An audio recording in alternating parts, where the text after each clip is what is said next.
O canal Aqui Tem História apresenta Escravidão Branca, parte 2. Antes de começarmos o vídeo, deixe o seu like e compartilhe esse vídeo com um amigo e nos seus grupos de WhatsApp. Agora vamos ao conteúdo. No primeiro episódio descobrimos como começou a escravidão branca e que os cristãos foram duramente escravizados por muçulmanos na Península Ibérica e no Império Otomano. A escravidão branca era uma fonte de renda para as elites, e que as mulheres e meninas eram escravizadas para fazer partes de harém dos abastados. A escravidão era uma parte legal e significativa da economia e da sociedade do Império Otomano. A escravidão branca no Brasil inicia-se nos períodos colonial e monárquico. No início da ocupação do território brasileiro, Portugal enviou para sua nova colônia os degredados brancos para trabalhos forçados. Durante a invasão holandesa, portugueses e brasileiros brancos foram escravizados. No Império do Brasil, tal fenômeno gerava comoção e esforços coletivos pela libertação dos escravos brancos. No início do século XX, um grande número de imigrantes italianos, japoneses e pomeranos que foram empregados na cafeicultura, que trabalhavam em condições análogas à escravidão. O trabalho escravo predominou em quase todos os setores econômicos do Brasil. Foi empregado na produção de açúcar, agricultura, na criação de gado, pequenas indústrias de manufaturas, trabalho doméstico e em toda a ordem de ocupações urbanas.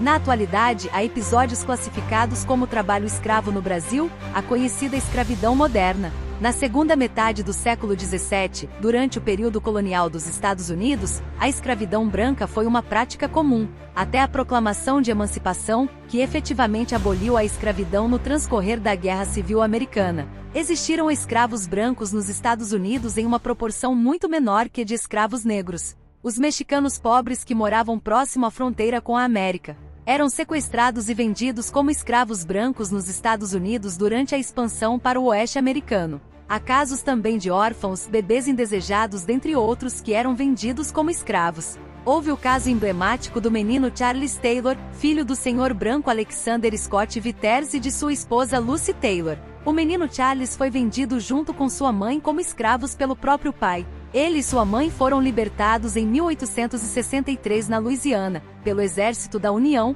durante a Guerra Civil Americana. Na Rússia, em 1907, houve a venda de crianças devido à grande fome enfrentada pela sociedade russa, devido às inúmeras guerras travadas pelos czares russos. Os pais escolhiam um de seus filhos para vender ou trocar por comida. Na Inglaterra era comum a venda de esposas, a venda era anunciada publicamente, e em seguida o marido levava sua esposa por um cabresto até o local onde ela ocorreria, normalmente um mercado. Ali a esposa era leiloada diante de espectadores, e como sinal de realização do negócio, dinheiro era trocado e a esposa era entregue pelo cabresto ao comprador. As vendas também podiam incluir os filhos, e por vezes os valores em dinheiro eram completados com outros bens, como bebidas alcoólicas e animais. No início do século XX era comum o tráfico de mulheres alemãs para os Estados Unidos com o intuito de casamento forçado para o branqueamento da sociedade americana.